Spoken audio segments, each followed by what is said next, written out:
নমস্কার সকলকে, তৃতীয়াংশ লাইফস্টাইল 26-এ আপনাদের সকলকে স্বাগত। আজ রেয়ান্সের ভ্যাকসিনের ডেট রয়েছে, তাই আমরা সকালেই 4 জন বেরিয়ে পড়েছি।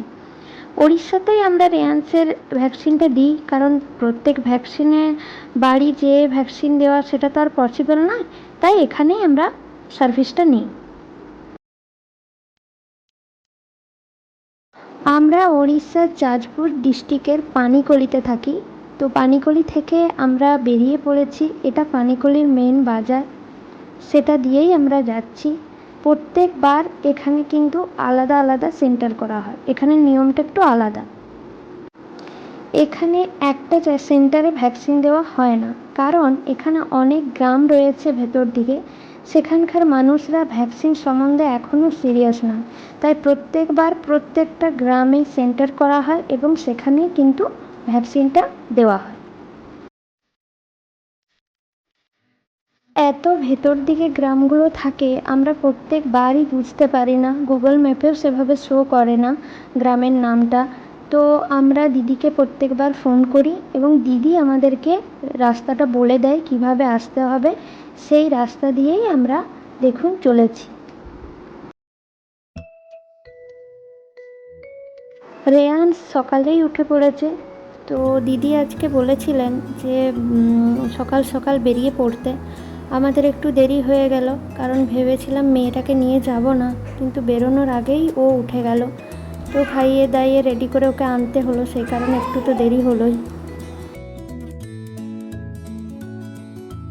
দিদি, হ্যালো দিদি ওড়িশার অঙ্গনওয়াড়ি সেন্টারের দিদিরা আমাদের সাথে হিন্দিতেই কথা বলেন, যেহেতু ওরা বাংলা একটুও বোঝে না এবং আমরাও ওড়িয়া কিছুই বুঝি না। খুবই ভালো বিহেভ করে দিদিরা এবং ভীষণ হেল্পফুল। ফোন নাম্বার 2-3টে দিয়ে রেখেছেন দিদিরা, বলেছে কিছু প্রবলেম হলেই ফোন করতে, এবং আমরাও প্রবলেম হলে ফোনও করি, দিদিরা কিন্তু ফোনও ধরেন। আমার হাজব্যান্ড একটু একটু ওড়িয়া বলতেও পারে এবং বোঝে ওড়িয়া, তাই দিদির সাথে ওড়িয়াতেই কথা বলছিল। দিদি কথা শুনেই জিজ্ঞাসা করলেন, তুমি কি নন ওড়িয়া? এবং বলার মধ্যে নিশ্চয়ই কিছু একটা ভুল ছিল, তাই হাসছিলেন দিদি।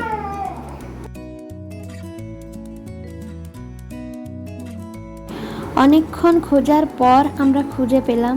এই দেখুন অঙ্গনওয়াড়িটি, অনেক বড় এরিয়া জুড়ে রয়েছে এটি। মনে হয় কিছু কাজ চলছে, তাই এখানে বালি ফেলা হয়েছে। ওড়িয়াতে দেখুন সব কিছু লেখা রয়েছে, কি রয়েছে আমি তো বুঝতে পারছি না।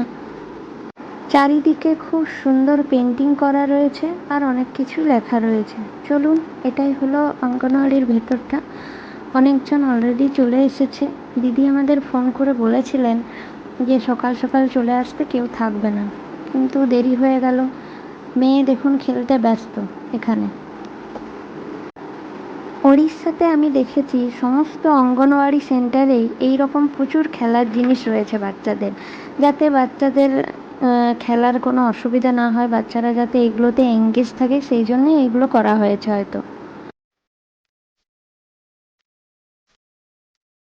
দেখুন এখানে ছোট্ট ছোট্ট খুব সুন্দর চেয়ার রয়েছে বাচ্চাদের বসার জন্য। স্লিপার রয়েছে, স্লিপারটিতে আমার মেয়ে বারবার উঠছে আর খেলছে। আমরা যখন এলাম তখন অলরেডি 1-2 জন চলে এসেছে। রেয়ান্সের মুডটা এখন তো ভালোই আছে, এরপরে ও কাঁদতে থাকবে।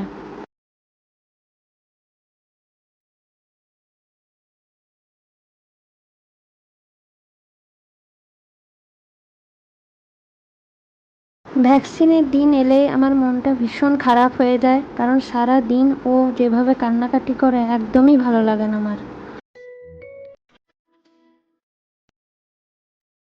রেয়ান্স এমনিতেই ভীষণ শান্ত একটি বাচ্চা, একদমই কান্নাকাটি করে না ও সারাদিন, তবে ভ্যাকসিন দিলে ভীষণ কান্নাকাটি করে ও।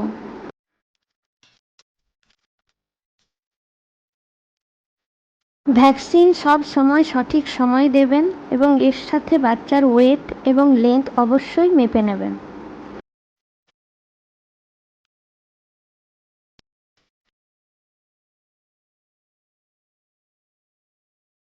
আমি চেয়ারটিতে বসার সাথে সাথেই রেয়ান্স কিন্তু কান্নাকাটি করছিল। জানি না ও বুঝতে পেরেছে কি না। আজ রেয়ান্সের 2টো খাওয়ানোর আর 3টে ইঞ্জেকশন রয়েছে, 2টো পায়ে, একটা হাতে।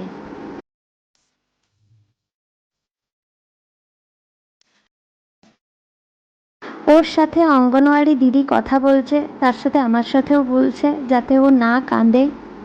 জানি না অন্য মায়েদের কি হয়, কিন্তু ওকে যখন ইঞ্জেকশন দেয় আমার ভীষণ কান্না পেয়ে যায়। মনে হয় যদি আমাকে দিলে হতো তাহলে আমিই নিয়ে নিতাম।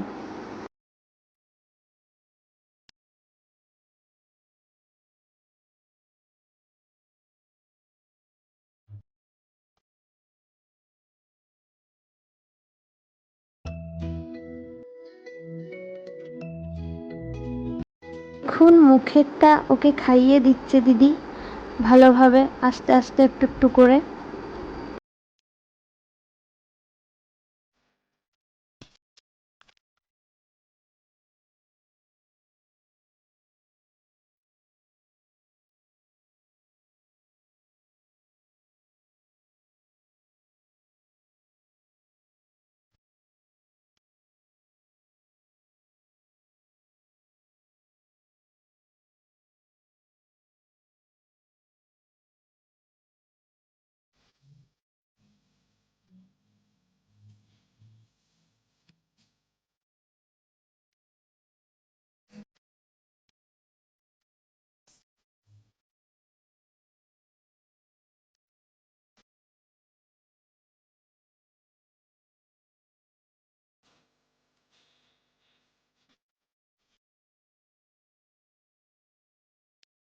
রেয়ান্স প্রচুর কান্নাকাটি করছে।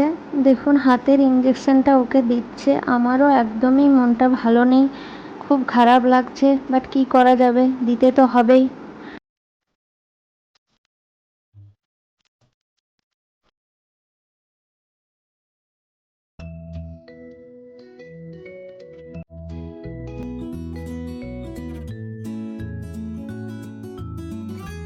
ও এতটাই কাঁদছিল, কাঁদতে কাঁদতে ওর কান্নাটা আটকে যাচ্ছিল বারবার। তো আমারও ভীষণ ভয় লাগে এভাবে কান্না আটকে গেলে।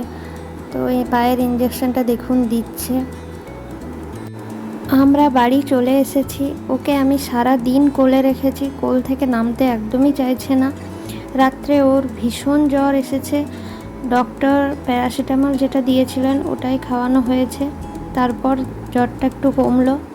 যে জায়গাগুলোতে ইঞ্জেকশন দেওয়া হয়েছিল তার মুখটা বাদ দিয়ে চারপাশে একটা জেল আছে, সেটা আমি লাগিয়ে দিই। এতে অনেকটাই ওদের ব্যথা কমে যায়। ও পা দুটো একদমই নাড়াতে পারছে না, যখনই নাড়ানোর চেষ্টা করছে খুবই কাঁদছে, ভীষণ কষ্ট হচ্ছে ওর। চলুন, ভালো থাকবেন সকলে, সুস্থ থাকবেন। ভিডিওটি ভালো লাগলে অবশ্যই লাইক করবেন, শেয়ার করবেন এবং সাবস্ক্রাইব করবেন। আবার দেখা হবে একটি নতুন ভিডিও নিয়ে। বাই বাই সকলকে।